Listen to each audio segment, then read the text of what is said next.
अब समझ में आया कि अब मोक्ष समझ मतलब आया कि दुखों। मोक्ष मतलब दुखों से छुटकारा। जी जी, बिल्कुल बिल्कुल। मोक्ष मतलब दुखों से छुटकारा पाने की इच्छा का पूरा होना है। जी जी हाँ।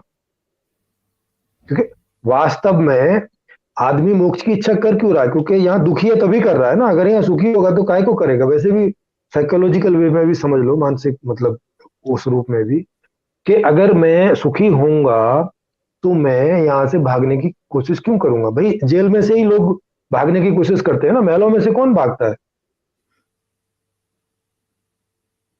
महल में जहाँ सब सुख सुविधा के सारे साधन हैं और आप स्वतंत्र हैं वो पूरी तरह से, वहां से कौन भागता है? हाँ, जेल में से भागने की कोशिश करते हैं लोग के। तो जेल से मुक्ति की बात करते हैं, माने क्योंकि जेल में दुख होते हैं, वहां कोई सुख होता नहीं। तो दुखों से मुक्ति की बात होती है ना एक्चुअल में। सुखों से कौन मुक्ति की बात करता है भाई? जी, सुखों को तो सब पाने की बात करते हैं स्वाभाविक रूप से देखें तो। इसलिए ये सारे जितने भी सब दर्शन वर्शन है, वो अद्वैत हो, विशिष्ट अद्वैत हो, उसके कम से कम 10-12 वर्जन है उनके ही, और बाकी दूसरे, ये सब कहीं ना कहीं उस गलत बेस से सारे के सारे सारे के सारे प्रेरित हो रखे हैं कि ये दुनिया बेकार है, यहाँ कुछ नहीं हो सकता। अब जो होगा कहीं किसी और दूसरी दुनिया में होगा।